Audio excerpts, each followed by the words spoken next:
The Great Teaching Matters framework communicates our vision, goals, and commitment to all students, and is how we are locally defining great teaching in MMSD.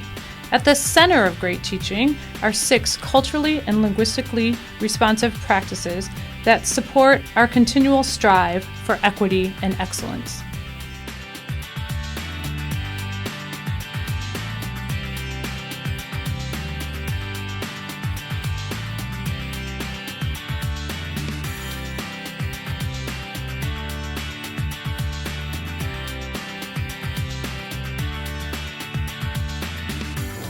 Why is it important to make questions?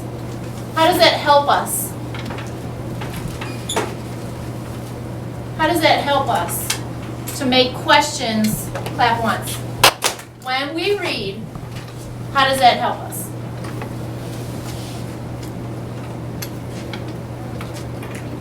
Imaya? Why asking questions while reading helps us because it gets us like more predictions in our mind and it helps us become better. Bobby? Asking questions it gets you more, it helps you get more in the book, more interested into the book.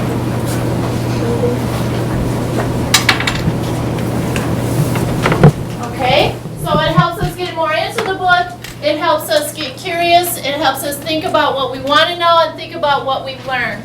So questioning is another important strategy.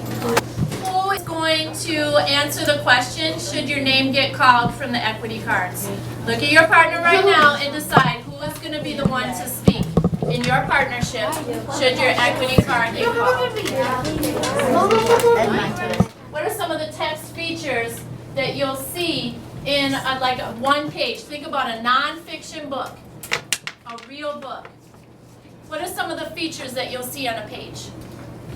Okay, Michaela. Facts. Okay, there are going to be facts in there, but their facts are going to be hidden all over. And that's why we need to skim before we start reading, because we want to find all those hiding spots. So another way we can think about the text features are like those little hiding spots.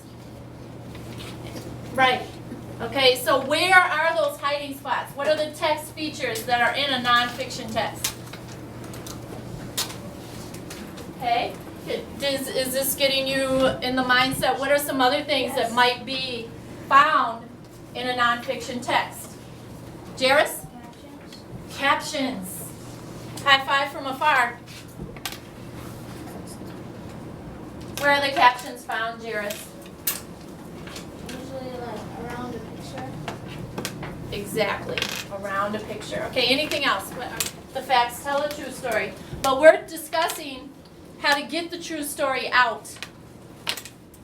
Okay, Imaya? Important words Important words. And how do you know they're important? because they have to be bold or underlined. Or italicized. Excellent. So I'm going to write all those down. Bold, italics. Did I get them? Or underlined. Thank you, Mario. Underlined. The fact that they're bold, the fact that they're in italics, the fact that they might be underlined, those are giving us a clue that they're what? Shout it out. Important words. Nice, that they're important. Okay.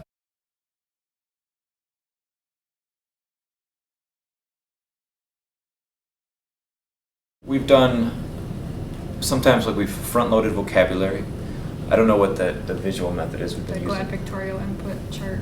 Can you say something So about it's it? like, yeah. It's awesome. GLAD is like guided language acquisition design, and there's the pictorial input chart where you kind of like develop a visual representation of vocabulary and important concepts with students in class, and then it kind of lives in the room. Like usually we have them like in the back of the classroom, and then there's a lot of like student engagement with like repeating vocabulary terms and using them, and then the kids can reference that like as they complete reading and speaking activities, and so we've done a lot of work with that. So, And going back to the GLAD stuff, it seems like all the kids love it. Like it doesn't matter if they're like some of my tag kids, the super high level like kids. They're like, it helps them, and the kids that need like a visual in front of them as an example, just to like understand the topic, they love it too. So it's like something that we were trying last semester, and like definitely something we're going to use frequently from now on. I feel like the best thing to do is is really teaching in many different modalities. So doing whole group, small group, and partner learning is really critical, I think, to kids' success.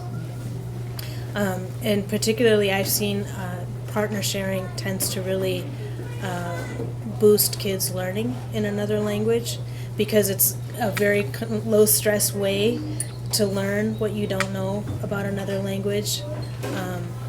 And kids really seem to enjoy the social aspect of that too. So it's kind of a low-stress way for them to help each other learn what they don't know.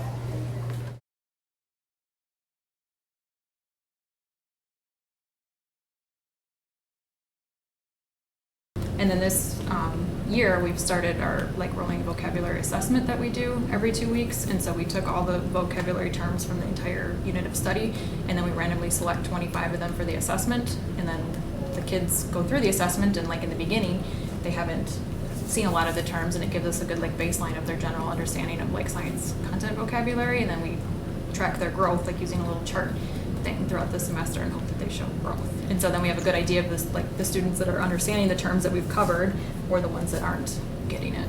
Also just like front loading vocabulary with certain kids that we know that are going to need it a little extra help, just either right on the day of or before if we can, just to make sure that they're more comfortable with it, so the next time they see it, they're more likely to be able to engage with it.